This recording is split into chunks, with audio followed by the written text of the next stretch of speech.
Roadshow, episode number 495.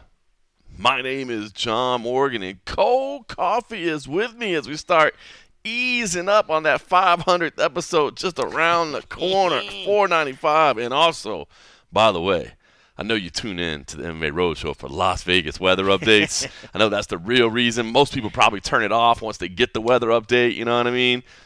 It's dirt updates and weather updates. But that's what we're known for. Hey, my favorite time of year is getting here. We got a little taste of October already, man. It's been like in the 80s this week, which after a month of 110s and 115s, we will certainly take. I fucking love it. The back door's been open all day long, just letting the breeze come in. It's so nice. Can't beat it. Yesterday got a bit windy. Yeah. I had that breeze open, and you could hear like the coverings on the grills outside were kind of just going crazy. But no, today's been absolutely. And that's when perfect. it brings in the allergies and all that. Yes, that's probably why my eyes are messing with me right now.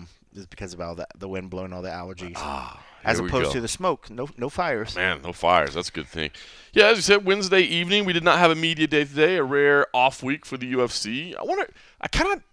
I was like, did they plan that on purpose so they could have like a decompression week after the Sphere? Or was that just the way it played out? But it works out. You got a week off, and so we're here on a Wednesday night after a relatively low-key day, I should say, having a couple of well, I mean, you could probably hear that slurp right there.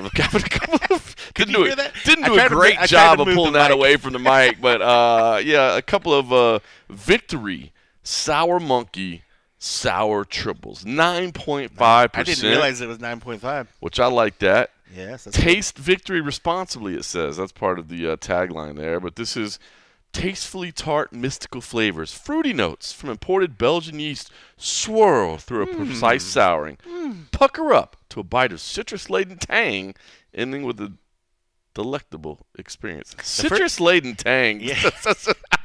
Puckering up and taint. Pucker up That's to what my it sounds like. tang. It's like pucker up to the taint. It's good though. I don't drink a lot of sour beers, but you know what? Shout out to the magnificent one, Stephen Morocco. I think he was one of the ones that first turned me on to a sour beer. I don't drink a lot of them, but it's pretty tasty. It's good every once in a while. It's like a nice little palate cleanser. I especially during like summer when it's warmer. Say if you drink like a lot of the other imported beers and the heavier IPAs and those stuff. Not that we would ever do that. Yeah, a nice little sour kind of cleans the palate a little bit. But I like them in the summers a lot. But yeah, it just happened to I happened to be going by the liquor store the other day because I've been bugging Morgan when I have coffee. I was like, I want some Baileys or I want some Kahlua. So I went and actually picked up some Kahlua. And then while I was there, I was like, you got any sours? For some reason, like sour is just like one of those things. I like to try different ones because they all have like unique little whatevers. And this guy was like, yeah, man, the sour one's supposed to be pretty good. He said a lot of the staff liked it. So I was like, I'll give it a try. But yeah, man, it's good. It's good. Like the first bite, sip. The first sip makes you pucker up. I got that citrus-laden tang right there. But then after that, tang was right in your face. That tang was in my face. But then after that, it became a delectable experience. Yeah, so it's good.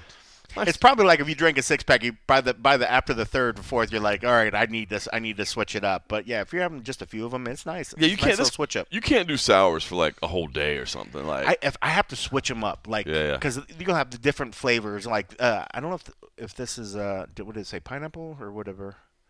I guess it just said citrus. When you start getting some of the different ones, then I like switching up the flavors a little bit. Then I feel like I can drink sours a little bit longer, but.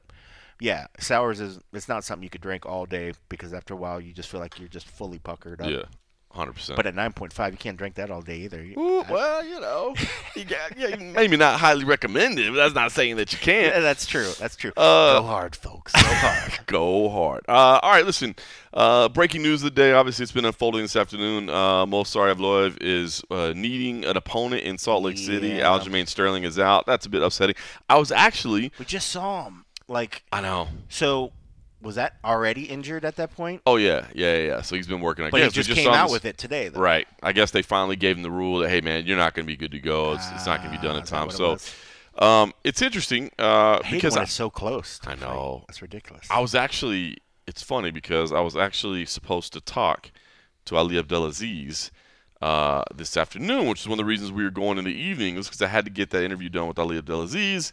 And I thought I would be able to sit down here and have some fresh news because he's working with Movsar now, and I thought I might be able to have a little update on it. But unfortunately, we did not connect. Now, I don't know if that's because he's busy working on Movsar or working on some other stuff, but I did see that John Silva is saying that he would step up and take that fight, which,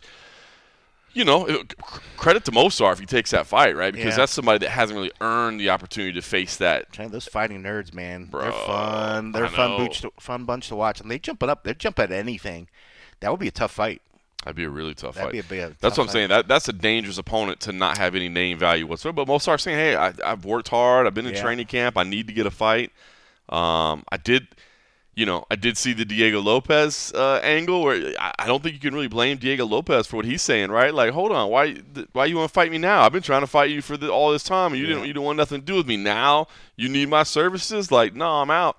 I think Diego probably needs to wait anyway. So, were you surprised that Diego handled it that way, or do you kind of see it that way as well? No, I mean it makes a lot of sense. Yeah. I mean, what gets me in this it brings up like how recently we just heard how Sean O'Malley after his came out and he was like, "Oh, I was really injured. I shouldn't." Maybe I have to get the surgery. I have to whatever. It makes you wonder. Well, how bad was this? Should Aljo have just kept his mouth shut and fought, or and is this the kind of thing that happens so much? Like, why? I don't know. Maybe it's just sticking in my head because we just had this whole thing where the UFC's like, we can't obviously see when these internal things happen because most of these physicals they're not doing these crazy intensive like MRI scans where they're having somebody look at it and say, oh, there's a potential tear here or whatever, right. or whatever. They're not doing that. Just makes you wonder why and maybe I need to go back and see how serious is his injury. But I mean, if the guy was walking around and was at the the Sphere show and he was going around and he seemed absolutely fine, but then he was waiting to hear back whether he was clear or not. I guess I should give him credit for reaching out and saying, hey, there's something going on, and he wanted to make sure that the UFC team cleared him for it. Right. Or could he have just kept his mouth shut and fought on this card? I guess there's two different things. We saw. I mean, it was a shoulder injury, so it's not something that would leave him hobbled, like moving. Yeah, you know and it's like, I know Mal, if he says he has to have surgery on this hip, I think it is, or whatever. Yeah. I don't think it was a hip thing that made him flat that evening, but in the same sense, he still went out and fought. The card was really need him. Like, I definitely think if there's anything that the UFC was like, bro, we need you to fight, but we never heard of anything like that. Like I guarantee the UFC didn't come off to me like they knew there was an injury, and Sean didn't make it. He definitely made it clear that he didn't tell them that was going on.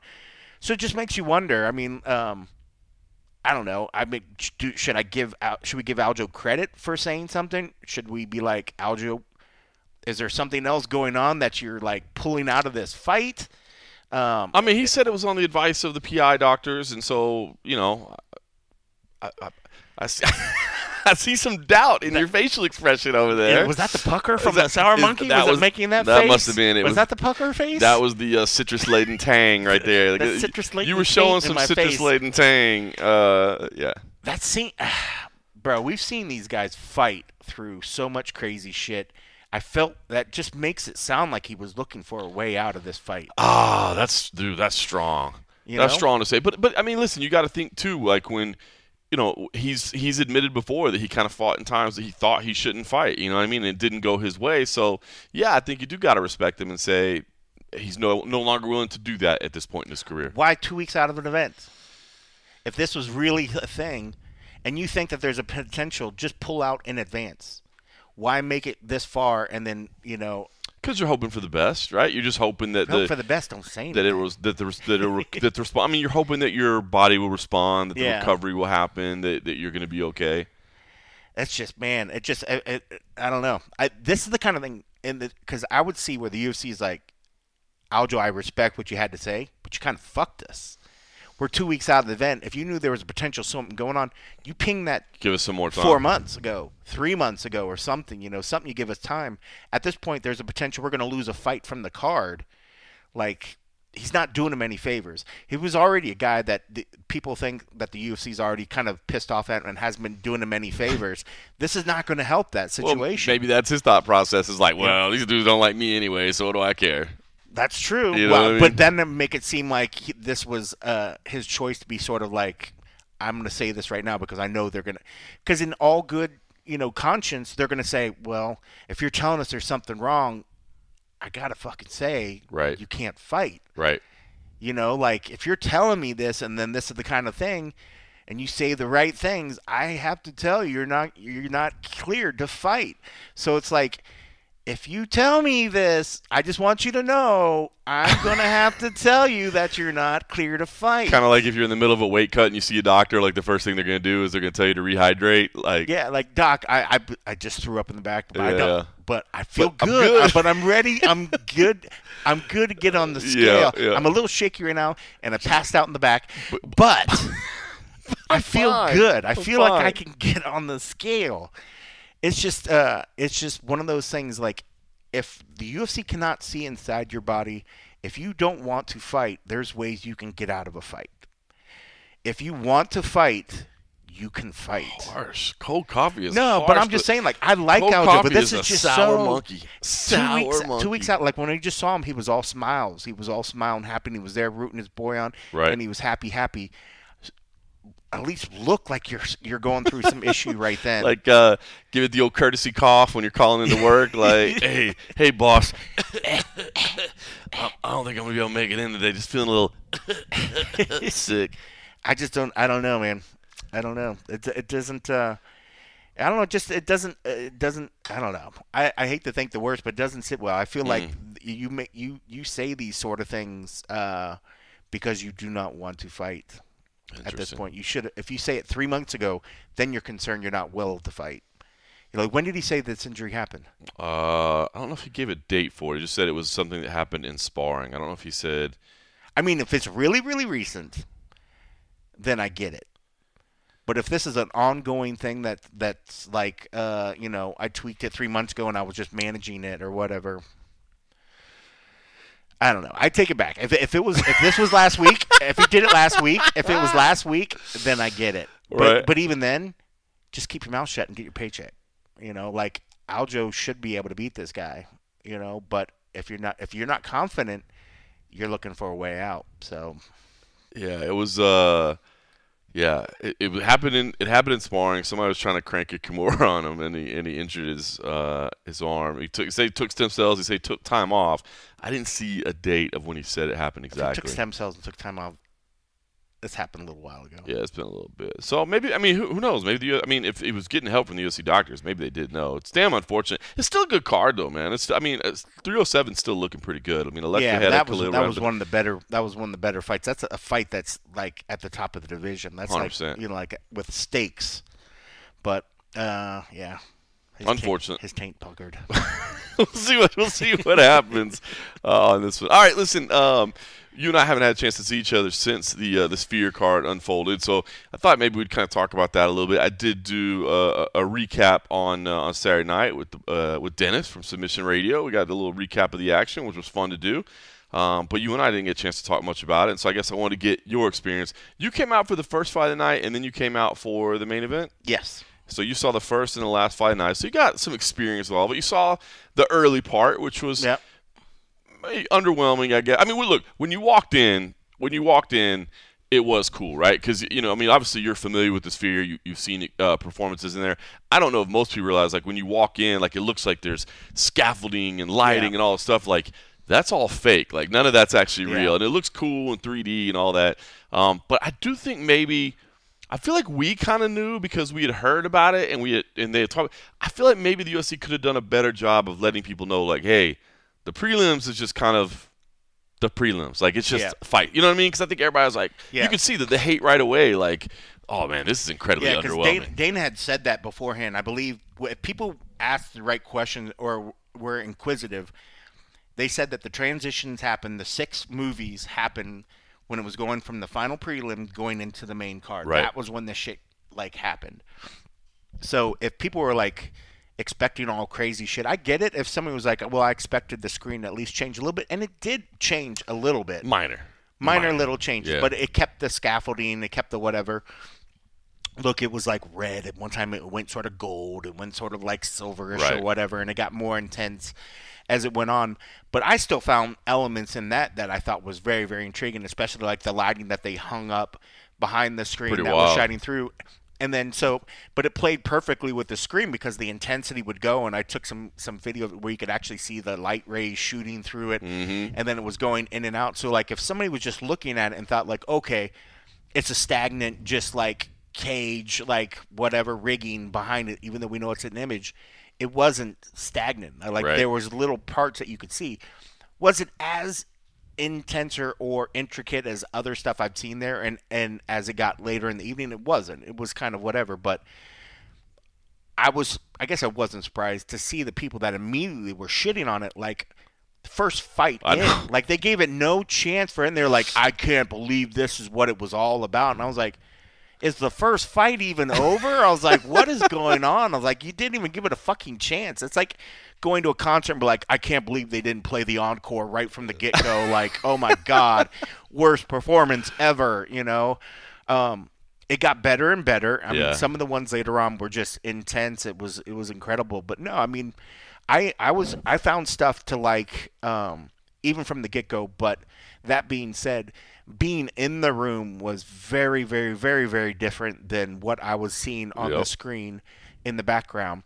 Now, that being said as well, the feed that we were getting was a typical courtesy truck feed like we would get if we're in the Apex or we're in any venue that's getting piped from the truck. Oh, so in the back, you were just watching...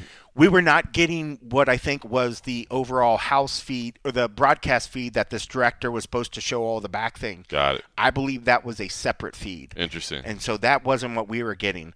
What we were getting is like when you saw the fake screens that were not screens that look like real screens. Yeah. When you see that footage that's getting put up into that's the fight footage. Yep. That would be the truck feed. Right. That's going. That's what you were getting. We got that feed. Interesting. But then every once in a while it would cut to when that feed was not going. Then they had the luxury to give us a view of like the more of the octagon, or I'm sorry, more of the actual sphere, the sphere space itself. So even when, but when it would go into like the transitions, it would do wider shots. It would go to wider shots that I think were probably similar. I imagine the director for the house feed had the truck feed, but also had the ability to add other elements in his. I don't think they're not going to do two different broadcasts. He's going to take that feed, and I think he just added other little things. Interlace it throughout. Yeah. So when the truck would take the one and was, showing the house feed, I'm sure that might have been like what this guy was showing as well. I think he had probably just the luxury of showing the other stuff because we didn't see any drone shit going into the truck feed. But everybody saw that drone going around and around and around. Dude, the first time the drone flew over my head, I was like, what the? I thought at some point it was going to hit one of the cranes or something because it, I guarantee, because the person doing that was probably wearing a VR goggles or whatever. And just was seeing the whole thing flying around.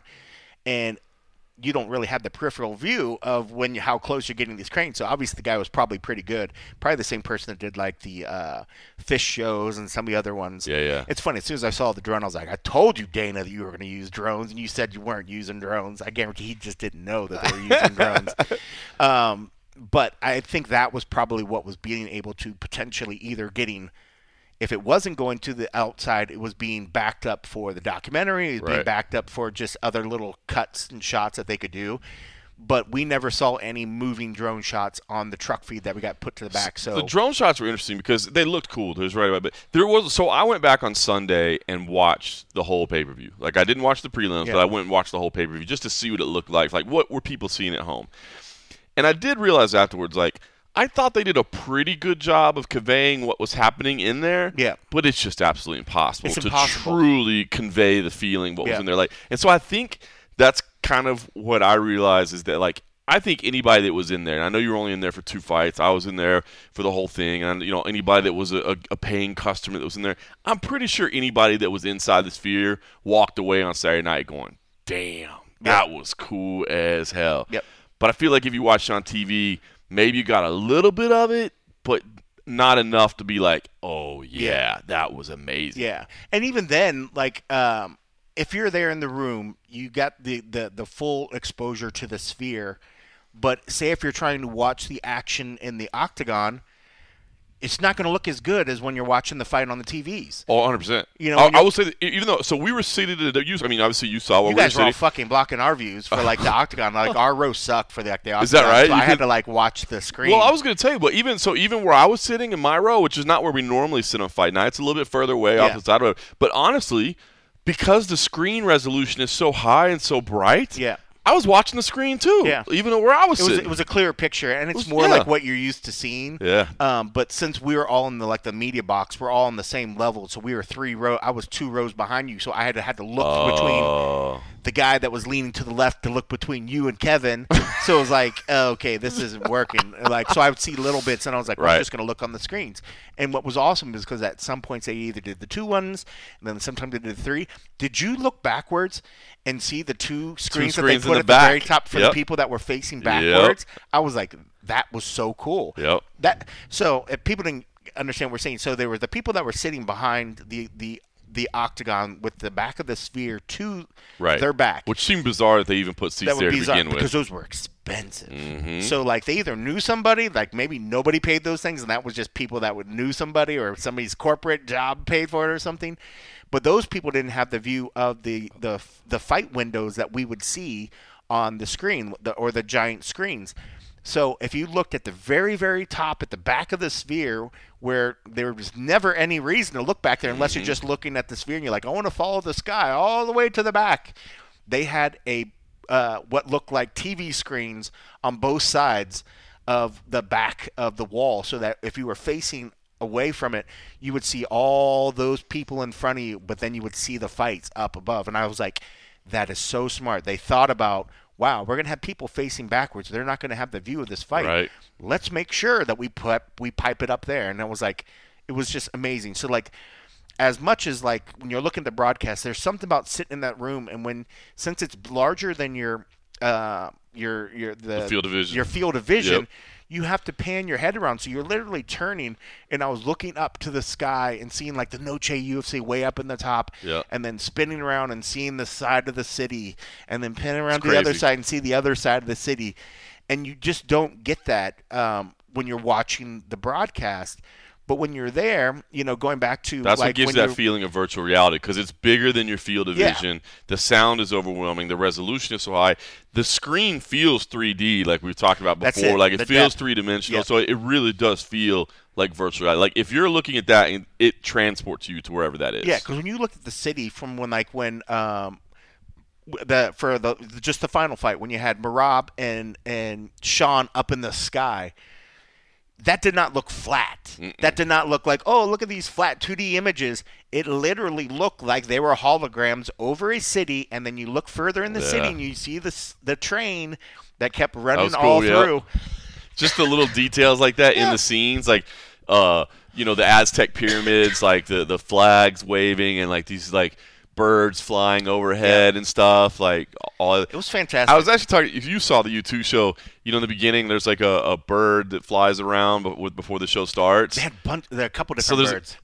I was actually talking to one of the people that works there at the Sphere that also works at T-Mobile Arena, so a familiar face, and they were saying that like most shows of U2, they get like complaints from people like, hey, there's a bird that got loose. If you guys want to, like, it's not real, bro. It's not real. It's not real. The best part was the working light that was up in the top of the U2. So it looked like you were looking at the top of like an atrium, like where you'd see like there were ledges up in there, and you would see birds fly from ledge to ledge occasionally, and then sit on the edge of the ledge like looking over. And they looked so real. But then you'd look to the right, and it looked like there was like a work light that got left on, and half of it was like out, so it looked like it was like flickering. You're like, cool. You're like, oh man, somebody needs to go change that light. It's like, bro, it's not there. It's not even there. Boy, I will say this during the prelims, or that overhead that they had, like that fake lighting grid that they had with the Noche UFC, like that was cool. That was super cool. It was cool, but I mean, I have to give it up to U2, like their pre-show and then that wall was fantastic. Amazing. It was like the UFC one was cool. It was cool, but it was not as cool as like the YouTube. Like just the depth and just the thought process. Of like when Dana says like, hey, we put Easter eggs. To me, the birds flying, the work light, all that was like pre-show Easter eggs Right. before you even just when you're sitting there. They thought about like, all right, somebody's gonna be sitting here. The show's not gonna start for an hour. They're gonna be looking around. They want to look at the screen.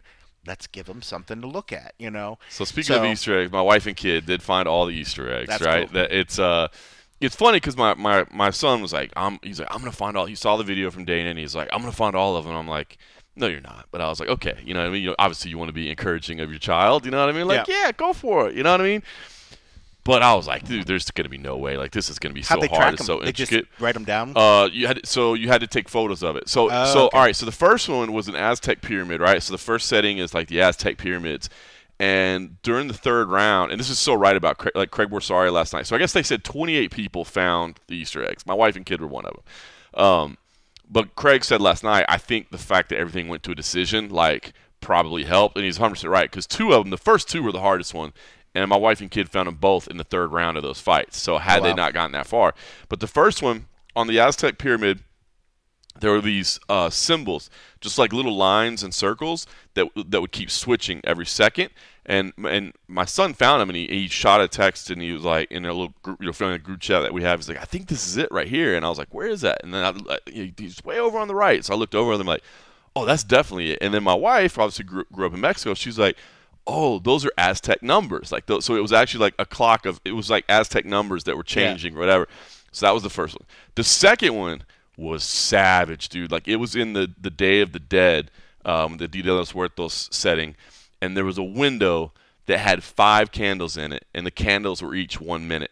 And so the candle would burn down, and so when it went from 5 minutes to 4 minutes, that candle was gone. And then from 4 to 3, then there were 3 candles. You know what I mean? So each candle represented a minute. So there were no numbers. It was just burning down per minute.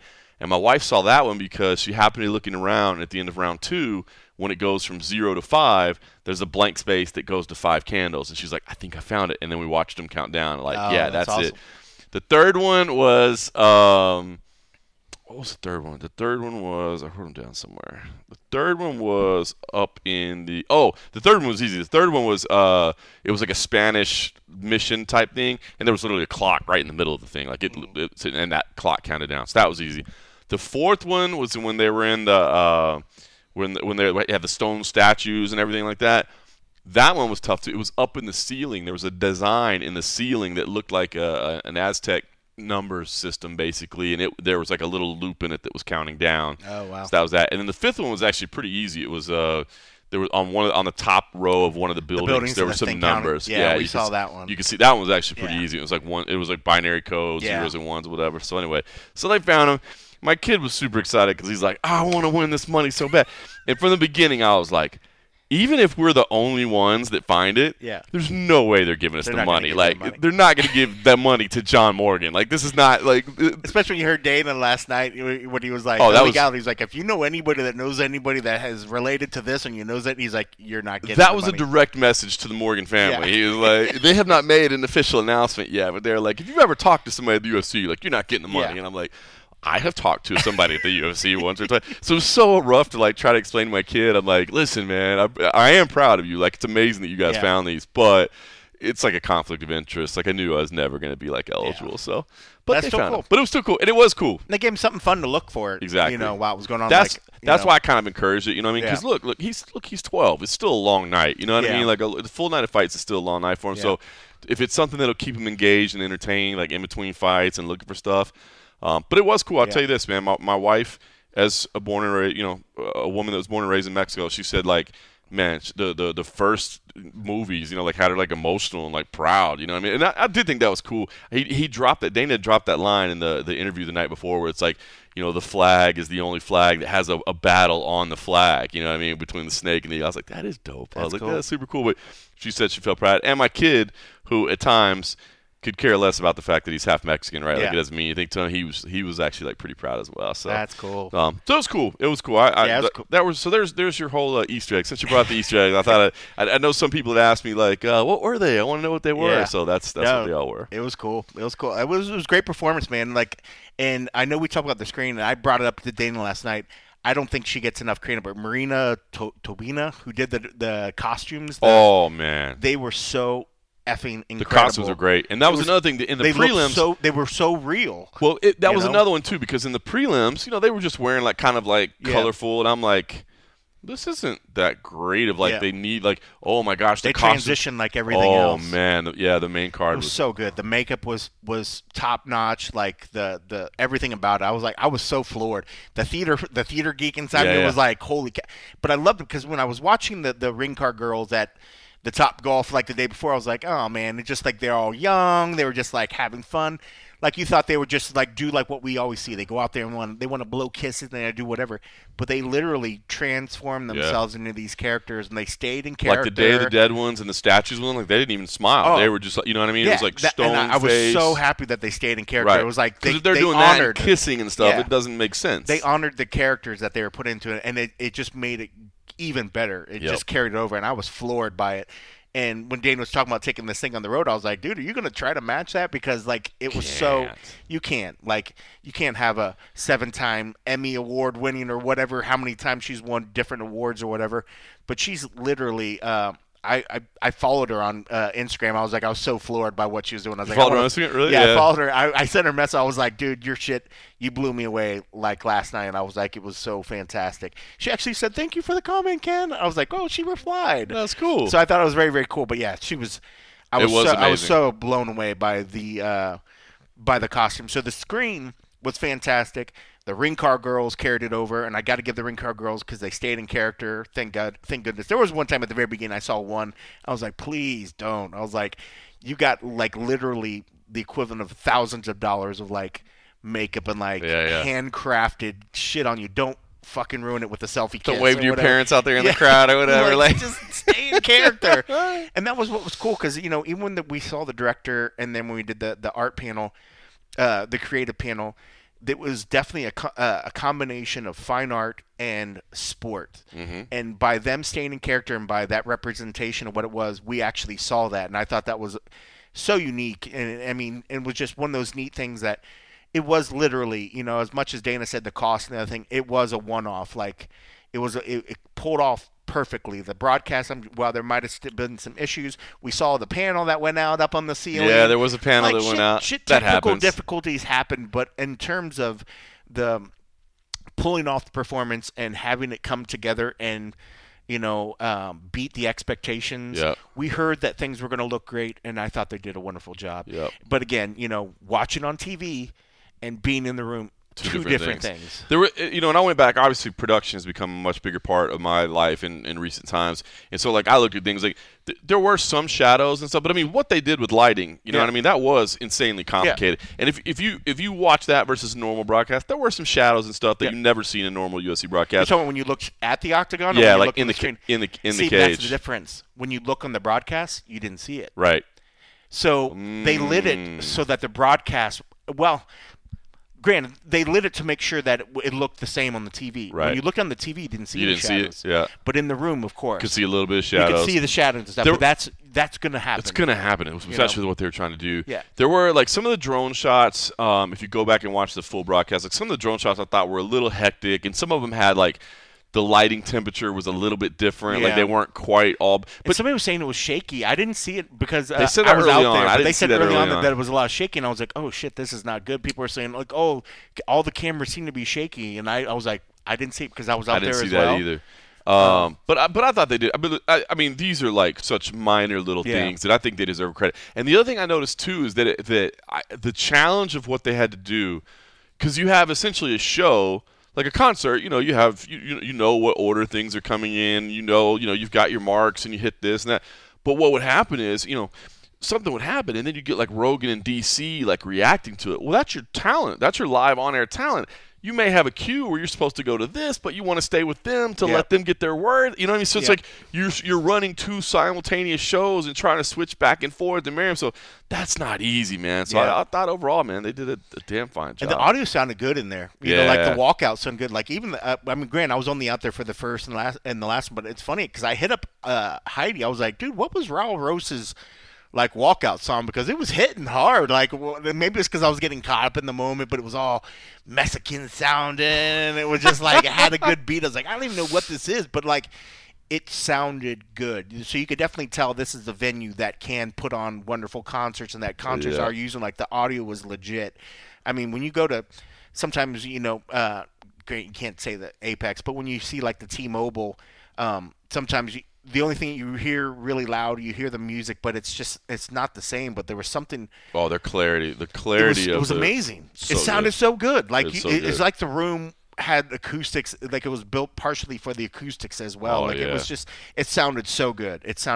So yeah, I mean, I was floored. I thought I definitely give him an A. I mean, there could have been improvements. I mean, I thought some of the graphics could have been sharper, but all in all, I thought it was a great attempt. I give him an A on it. I mean, I'm not going to give him an A+, but I'll give him an A. It was pretty spectacular. Do you believe one and done? I believe. Let me credit. I do believe one and done for now, like for the now, whole for sure. the whole MGM contract thing. But do you think they go back? I mean, I think I like the idea though. I mean, if they start taking on the road, then the likelihood of them going back there again in the future, who knows? But maybe not for a Noche event, but maybe just for an event, like a big pay-per-view or something like that. But I mean, like if somebody else foots the bill, I guarantee they'd probably be into it. I think he realizes how much.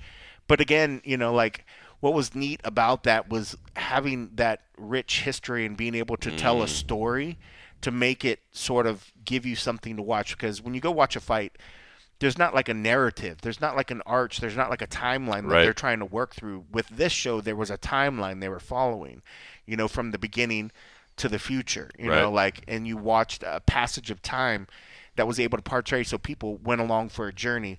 When you go to T-Mobile, people don't think like, oh man, I was on a journey. They say well, I was there for the prelims and then I made it to the the main card. It's just a different sort of feel. So I think if somebody is willing to foot the bill, potentially, but again, Dana admitted at the end, he's like, my team is burnt out. He's like, they've been working on it for like 7 months, and like they all want it, like they need a break, and like I respect that he was saying that, because like this was a heavy lift, and that's why Craig Borsari, when he was like, if it goes off good and you tell me that we need to do this, he's like, I want to start the day after, so they can have a year to do it. Because I don't need 7 months. I need a year. It's such a heavy lift. So I think for the sanity of that team, I can see them potentially doing it, but yearly would be out of the question. I think it's just too cost prohibitive, and it's too many other things have to take a back seat to this sort of thing. It's true. You can't plan a major MSG show, unless it's just going to be the standard fare. You can't change up other things if all your brain power and all your efforts is creating this big one, I don't even want to call it a tentpole event, because it's even bigger than that. I mean, like, if this was almost like a company defining moment. This particular show, like they literally staked their reputation, they staked what they were able to do on what this show was going to do, and give them credit because they pulled it off. Yeah. If this would have flopped, not that the UFC would have changed, but Dana was staking his reputation as what the company was able to do on what they were going to do. So it's a very, very heavy lift, but to do something like this, everything else takes a back seat. Yeah. So I can see them going back and potentially doing it, but I don't know. It's pretty highly unlikely. I mean, Dana liked to try to lay on the fact of like, well, we got all these MGM contracts, we're under contract, but I mean, it's very, very. It was hard. I think. Yeah. What's funny, because even Dana was like, when you asked him, did you enjoy it? And he's like, he was kind of like the whole time, like just, holding his breath to make sure that the night went off. I guarantee most of the UFC staff didn't enjoy that night and probably don't remember little bits because it was such a stressful night. So they're like, if you ask them if they enjoyed it, they're like, I enjoyed when it was done, probably. Yeah. Like they're glad that it went off. But who knows? I mean, I would like to see it. I'd like to be in there again. It would be cool to experience, because it would be interesting to see what they learned from this to switch up, like, what they might do differently with the graphics. Would they maybe change the worlds? Would they maybe extend it and make other worlds? But, do you know what rendering is, John? Just imagine the rendering if they had to do all the... I've been studying it since now that it's been introduced to me in the last couple of weeks. I've been really reading up on this rendering Just thing. imagine if you had to do it for all the other fights, if they had to do whatever, like that. But that first transition when the worlds first started changing... Oh, it was so cool. That was so cool. It was pretty badass. So, who knows? I mean... I was just thinking, like, in my head, I was thinking about, like, Conor McGregor and obviously, Sinead O'Connor can't be reading anything. Yeah. But, like when we did that live entrance and she sang and all that, like, man, I don't know, just, big moments like that. Like, the Sphere can make big moments feel like even bigger. Yeah. Like, something that I thought was maybe going to come out last night. I was almost going to ask Dana, but he was in a rush to get out. So the walkout for when he was like, I'm in a hurry, gotta catch a flight, and I asked him for a question, I was like, wait a minute. You don't have a departure time. I was like, what do you mean you're in a hurry? It's just customs, John. The private jet. I was like, wait a minute. So that transition that they did with Valentina and Alexa walking. Yeah. Mm-hmm. So when they initially filmed it, it was just Valentina. Right. And it was just Alexa. Right. And then they did it in front of a green screen, and then it transitions to them walking out. So they do it, they watch it, and Dana's like, well, they wouldn't just be walking by themselves. Right. The team would be with them. So they had to reshoot it. Is that right? With the team. Wow. Walking with them. Yeah, because why is she by herself? Why would she by herself? And then all of a sudden the team's there. It ruined the effect. Interesting. So Dana asked them and had them reshoot that scene so that they were all sort of walking, which means, because I heard that they were on treadmills. Right. So they were on a treadmill in front of a green screen. So they showed a little bit of that in the countdown episode or one of them. Yeah, where it was, which makes you wonder. So I'm like, did they have them all on treadmills, or did they just find a way to have the team sort of beside her, sort of walking alongside the? Like, we're gonna put her on a treadmill. You just walk. You just rock rock back and forth. Whatever. We're not showing your legs. But it looked pretty seamless. I mean, if you knew, like, I could tell that there was a transition. Yeah, there was a transition. You could tell it was filmed in front. Right. But still, I was like, kudos to Dana, but like to that's the weird shit that we don't give Dana sometimes credit, because we know he's a stickler about the shit. If he doesn't like it, if he doesn't fit his brain, but that's something I can see where a lot of people wouldn't think about that moment. They were like, okay, fuck. That's a good catch. We're putting her on a green screen because somebody would see it after the fact, and maybe when he saw it, and maybe saw the thing, was like, oh no, that doesn't work. That doesn't work. It was funny because he was in the post fight. He was like, now, you guys don't know this, but that was filmed ahead of time, and I was like, oh, no, I definitely know. Like, I could tell. It was like, I'm like you, but I get it. But that little point of detail I wanted to bring that up, and I was like, I knew he was in a rush. I was like, it's not worth it. Yeah. He delaying it or whatever. He was trying to get out. I mean, he told us right away when he sat down. He's like, guys, let's make that quick. Cool. I thought that is cool. I mean, so they redid that on Fight Week? I assume, or whenever or maybe just right after. I mean, who knows? When they might have – that could have been one of those things that they shot it.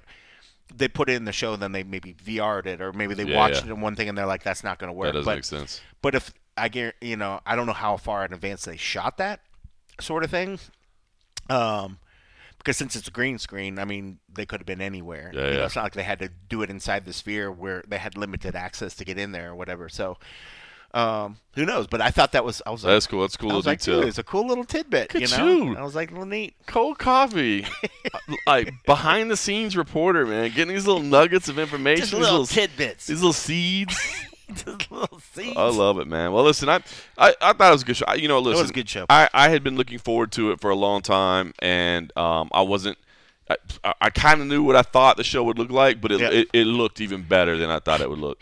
We've been talking for 42 minutes. Granted, there was weather update at start. Yes. We haven't even talked about the fights. No, we haven't. Well, but that's one of a kind. I know, but that's what's so cool about the Sphere thing is, even when we joked about it, when we said they literally could sell these tickets and don't even tell people who the main event is. Nope. Just sell them on the Sphere, because the Sphere itself is the star of the show.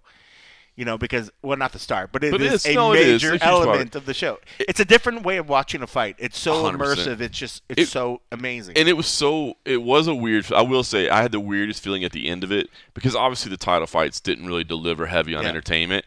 And it was kind of that was amazing, but then you're reminded that fights happen. And things happen in fights, like that is not what I expected. I mean, I felt like I was like the jinx of the night. I pick O'Malley, even though I said that for most of the year I was picking Merab. O'Malley loses. I pick Alexa because I finally decided I'm going to pick Alexa, because when I pick Val, she doesn't win.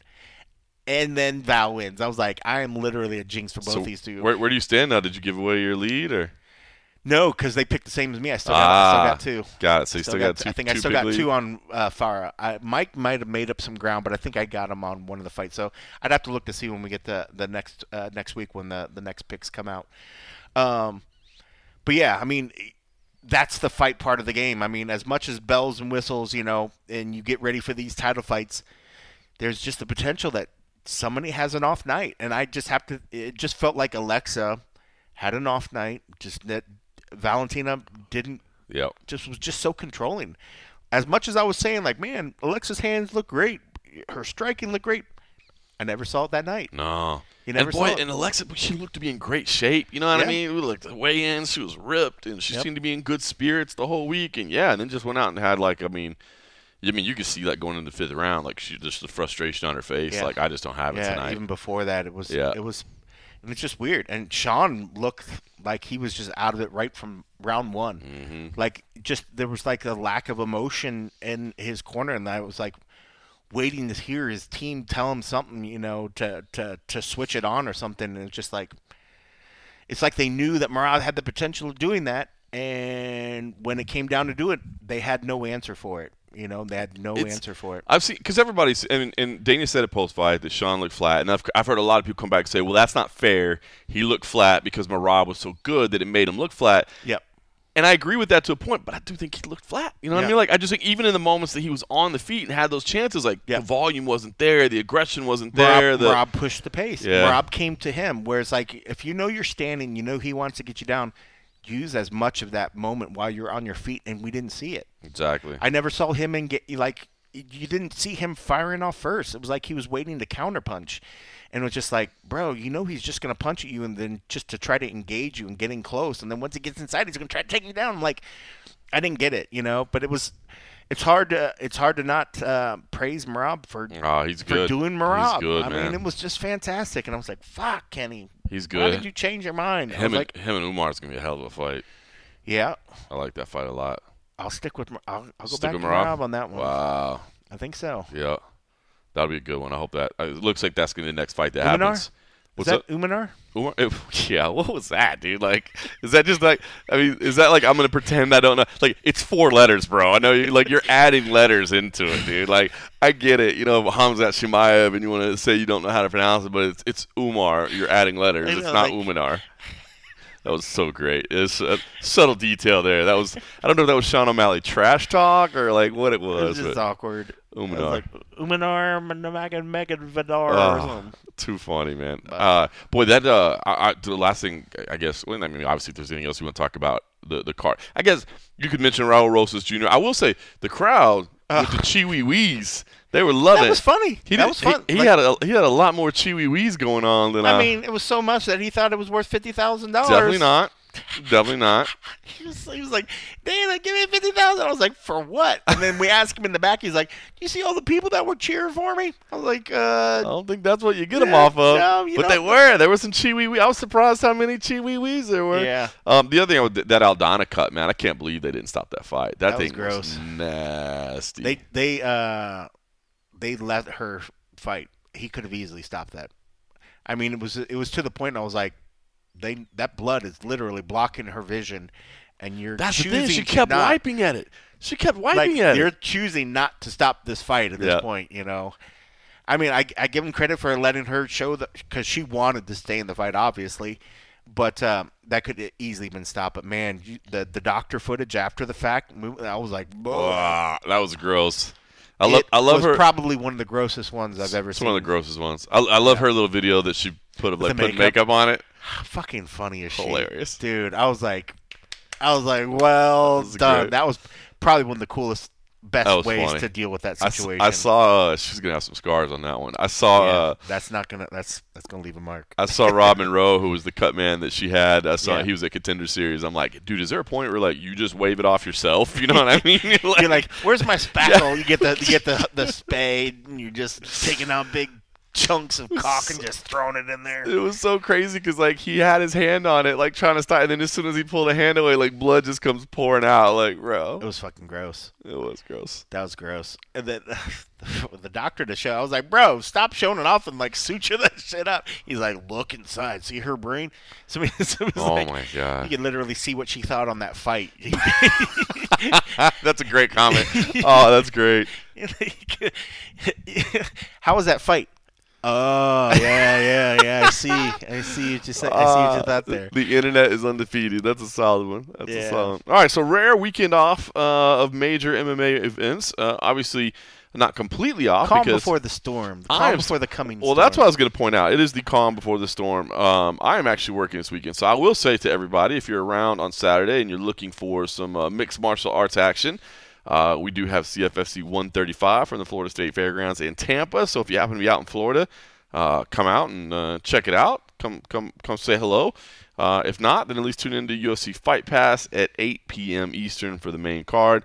Myself and Gina Lucille is back with me as well. CM Punk still very, very busy these days with his WWE schedule. So good for him. He's alpha. Yeah, exactly. They're getting the most out of his services right now after he had some injury time. I think they're keeping him booked. You know, good. So he's good. But it is starting a crazy stretch because check this out. I got September 21st, Florida State Fairgrounds, CFFC 135. 6 days later, Friday night in North Dakota, Four Bears Casino and Lodge for CFFC 136. The following week, October 5th, CFFC Muay Thai 3 in Philadelphia. So I will not be making it up to Salt Lake City because I will be out in Philadelphia for that one. So I'll be watching that pay-per-view on TV. The following week, I'll actually be doing a Tough Enough here in Las Vegas over at the Virgin. The following week, again, back out to Philadelphia for CFFC 137 on October the 18th. And then college wrestling starts, where actually it was just announced actually today, I think it was made official, but October 31st, so Halloween, which is actually one day before the NCAA wrestling season starts, we actually got an exemption to do Wyoming and Campbell again. You remember that was the battle at the barn last year. Those two teams are going to come back together this time it'll be at the Frontier Days Rodeo Grounds, so it'll be out at some rodeo grounds, but then the college wrestling season starts in full earnest as well. So calm before the storm, and that is before adding in Contender Series that we still have. We still got, yes. 5 more weeks? 4 more weeks? 1, 2, 3, 4 more weeks. 4 more weeks of Contender Series, and we've got a couple Apex shows coming up. We've got we got the Apex. Salt Lake City. I'm sad you're going to miss the Club Area 51 school reunion party. Maybe I have to go early in the week or something. We can hit up early. So fucking ridiculous. If you guys are going to Salt Lake City, you got to check out Club Area 51 and find us there at some point. It's that be place madness. is ridiculous. But then got Brandon Ravel, Tetsuo Taira. That's the week after that, and then the Final Contender Series.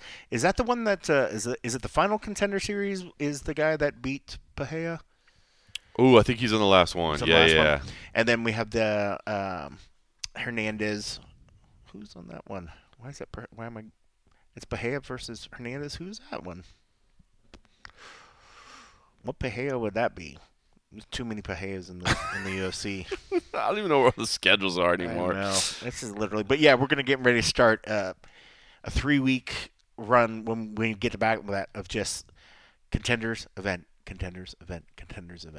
So, what are you doing for the week for Salt Lake City? Are you doing Tuesday night and then flying out Wednesday morning? Flying out Wednesday morning, first thing, 6 a.m. to hit media day. To land at 8:30 for like 10 a.m. 11. Wow. Yeah, not looking forward to that one. Whoa, that's gonna be a busy stretch. And that's a solo event, just me. Just you? Yeah. All right. Yeah, so that's not a fun week. That's Monday, Tuesday, Wednesday, Thursday, Friday, Saturday. That's a long work day. And then, you get a little break. No, I don't. I get Sunday off on the way back, and then Monday, Tuesday, Wednesday, then Thursday off, Friday, Saturday event. God bless. And then, again, one week after that, yeah. That's crazy. It's going to be crazy, man. This fall is going to be nuts. There's some bangers, man. The end of the year, man, it's shaping up, man. There's going to be some fun fights. What else are you doing? Do you know? Are you going to travel the rest of the year? MSG. You're doing MSG? Just found out. Yeah, I just booked that. Today. Nice. And then obviously 310 is here in Las Vegas, so yep, that'll be a home game. And then hey, at least we do get like a 3 or 4 week stretch off, right? Yeah. I'm actually gonna. I'm looking forward to that. And then December, I'm actually gonna go. I'm gonna go see my sister for Christmas. Oh, that's nice. Hey, yeah. Then this year, I wanted to really see family more, and then UFC gonna UFC, schedule's gonna schedule. The one time I was gonna go see my mom early this year, like the weather crapped out. Remember that. I'm long overdue to go see some family, but unfortunately it's happened at the very end of this year. But dude, I can't believe it's already September. This year flew. Certainly helps when you're always working, which is a good thing. It's a good thing. I was gonna say there's a lot of people that wish they were working that aren't. It's a good thing, but pour one out for the homies. I need to make better use of these week offs. It's usually like this when it's gonna be like 3 weeks in a row, and then the last thing I want to do is see anybody do anything. I just want to like shut the door, turn the lights off. I'll see you guys in a week. I'm gonna be here in the house. Oh man. But oh well. Should be fun. I'm looking forward to. I'm looking forward to how busy we're gonna be. There's a lot of stuff going on. A lot of CFFC. So stay tuned for that. We'll keep you informed of it. So listen, like you said, week off. So we'll give some people some time off, right? Maybe finish up on these. We got another round of these. Got one more. Pucker up the taint. One more chance to pucker up the taint. It is Tang, sir. That's what I said. No, you have not. I know what you've been saying the whole time, sir. I didn't want to acknowledge your childishness, sir. You should be acting more mature than this. Come on. That's right. No, I won't. Never mind. I'll stop you there. No, go ahead. Throw it out there. No, just kidding. All right. Taint. All right, listen. Well, hopefully everybody enjoyed this Fear Show, and now we get back to regularly scheduled programming, back to the normal stuff going on. You just had a revelation. I was like, did we need to talk about Jones saying he was going to step away, or we could save that when we get closer? Yeah, because I'll be honest with you. I mean, we can talk about it, but I don't buy it. I was just going to ask you that. Do you think it's going to stick, or is he just posturing? Is he just being weird right now? Well, first of all, John's always a little bit of a troll. Yeah. Right? John's always a little bit of a troll. So I feel like we need to get time before we really talk about it. But I was a little surprised to see that. Surprised, not surprised. Yeah. You know. I think it's a troll. I think it's basically just trolling Aspinall at this point. Just to be like, you know. But I like that when Dana was like, they're like, Dana, is Tom the backup? Yep. Should you make it happen? So that means, are you going to have Tom weighing in? Right. Is Tom going to be in New York weighing in? All right, so this Eric McMahon was the one that pointed this out to me first, and as soon as he said it, I was like, I hate you, but you're right. He was like, is there even really a point to having a backup for that fight? Like, are you telling me that if it's the week of the fight, it's Friday night, John won't take something else? No. And neither will Stipe. That's true. So what's the point of even having a backup? Neither one of them's going to take it. But they would have to have him there. John. They would have to have him there in the potential. John, that I know it's 10 p.m. on Friday night. I'm sorry about this. I know that you just had the ceremonial weigh-in with Stipe, but he started puking immediately. Yeah. But hey, that's the bad news. Here's the good news. I don't know if you noticed this morning, but Tom Aspinall weighed in, and he's actually good to go. And so we still got you a fight tomorrow night in MSG. So anyway, just want. What's that? Yeah. I'm sorry. I'm developing a cough right now. I think Stipe got me sick too. What'd you say he had? Yeah, I think that's what I got too. That's what I got too. So I can't see it. Yeah. I can't see it. Maybe I'm wrong. Maybe I'm wrong about that. But maybe things are different nowadays. I mean, we've already seen it before. You tell me you wouldn't take Chael Sonnen on short notice, but you'll take Tom Aspinall on short notice? Good point. Come on. Yeah, that's a good point. So it's like, and that was in his prime, right? Yes. That wasn't heavyweight. Well, maybe it was as he's getting to his prime. That was still early. That was still early, but that was when he was. That was when he was killer light heavyweight, Jon Jones. He hadn't started training. He hadn't really started training yet at that point. And he was still doing going to the gym and destroying dudes.